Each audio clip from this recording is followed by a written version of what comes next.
Hi, இன்னைக்கு Baakiyalakshmi kitchen and பிளாக்ஸில் button பாதுஷா பார்க்கலாம் வாங்க. வரப்போகிற தீபாவளிக்காக நாங்கள் பாதுஷா செய்ய போகிறோம்.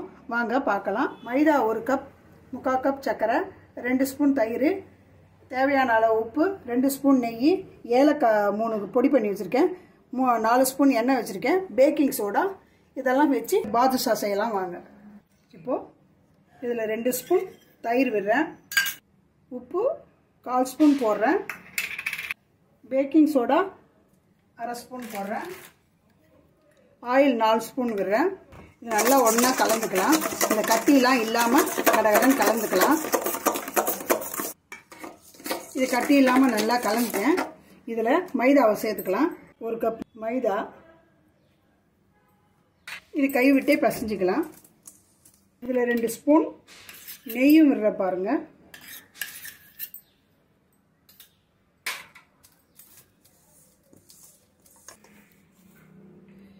இது நல்லா பிசைஞ்சிக்கிட்டேன். இது பிடிச்சா இந்த மாதிரி பிடிக்கணும், உதுத்தா இப்படி உதுறணும். இது இப்போ இந்த மாதிரி பதம் இருந்தால் தான் பாதுஷா நல்லா வரும். இப்படி கையில் ஊற்றி தெளித்து கொஞ்சம் கொஞ்சமாக தண்ணி சேர்த்துக்கலாம்.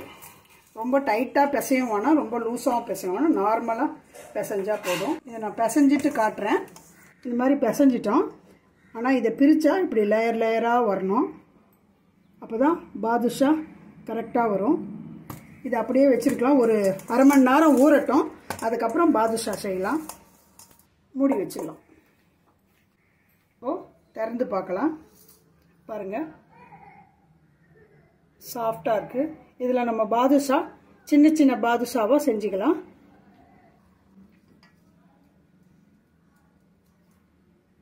இவ்வளோதான் மாவு எடுத்திருக்கேன் பாருங்கள். சின்ன நெல்லிக்காய் அளவு மாவு எடுத்திருக்கேன். நல்லா இப்படி ரவுண்டு பண்ணிவிட்டு இந்த கட்டவரில் வச்சு இப்படி பண்ணிக்கலாம். இதுதான் பாதுஷா. இதை பாருங்க, இங்கே வச்சிடுறேன்.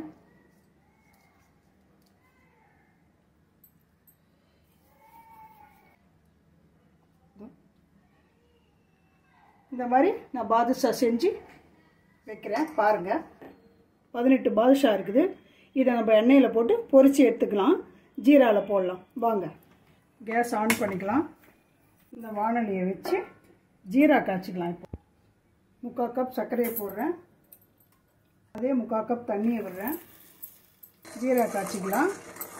போதும். பிசு பிசுப்பு தன்மை இருந்தாலே போதும். பாகு மாதிரி வேண்டாம்.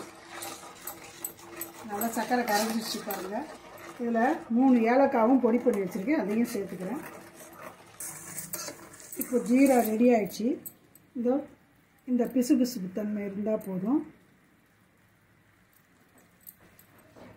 இதில் 1 ஸ்பூன் லெமன் ஜூஸ் சேர்த்துக்கிறேன்.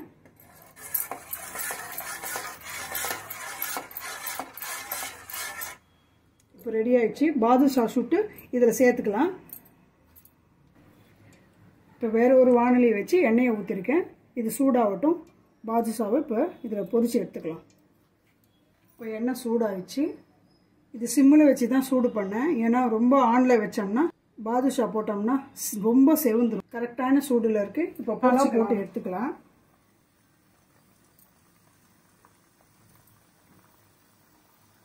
பாருங்கள், மேலே எழும்பி வருது. அப்படியே திருப்பிக்குவோம். இது சிம்மில் வச்சே செய்யணும். ஆனில் வச்சோம்னா ரொம்ப செவந்துடும். அதனால தான் நிதானமாக வேகணும். உள்ளவும் நல்லா சிம்மில் வச்சோம்னா நல்லா உள்ளே வெந்து வரும். இப்போ இதை எடுத்துக்கலாம். நல்லா ஜீராவில் ஃபஸ்ட்டில் போட்டு சுட்டு எடுத்ததை நம்ம இதில் நல்லா ஊற வச்சுக்கலாம். இது நல்லா ஊறட்டும். 2ஆவது ரவுண்டு நம்ம சுட்டு எடுத்துக்கலாம். இது நல்லா ஊறிச்சுனா வெது வெதுன்னு இருக்குது ஜீரா. அப்படி தான் இருக்கணும். அப்போ தான் இது நல்லா ஊறி வரும். இது மாதிரி எல்லாமே போட்டு காட்டுறேன். இதுவும் நல்லா ஊறட்டும். இது ஒரு அரை மணி நேரம் ஊறட்டும். அதுக்கப்புறம் நான் இதை காட்டுறேன். ஜீராவில் பட்டன் பாதுஷா நல்லா ஊறி இருக்கு பாருங்கள். மேலே முந்திரி பருப்பை நான் அழகாக கட் பண்ணி பொடியாக போட்டிருக்கேன். இது உள்ளேயும் ஊறி இருக்கேன் பார்க்கலாம். எவ்வளோ சாஃப்டாக இருக்குது பாருங்கள். நல்லா உள்ளே ஊறி இருக்கு பாருங்கள். எங்கள் வீட்டில் நாங்கள் தீபாவளிக்கு பட்டன் பாதுஷா செஞ்சிட்டோம். நீங்களும் இது மாதிரி செஞ்சு சாப்பிட்டு பாருங்கள், நல்லாயிருக்கும். பாக்கியலட்சுமி கிச்சன் அண்ட் விலாகுக்கு லைக் பண்ணுங்கள், ஷேர் பண்ணுங்கள், கமெண்ட் பண்ணுங்கள், சப்ஸ்கிரைப் பண்ணுங்க. பாய்.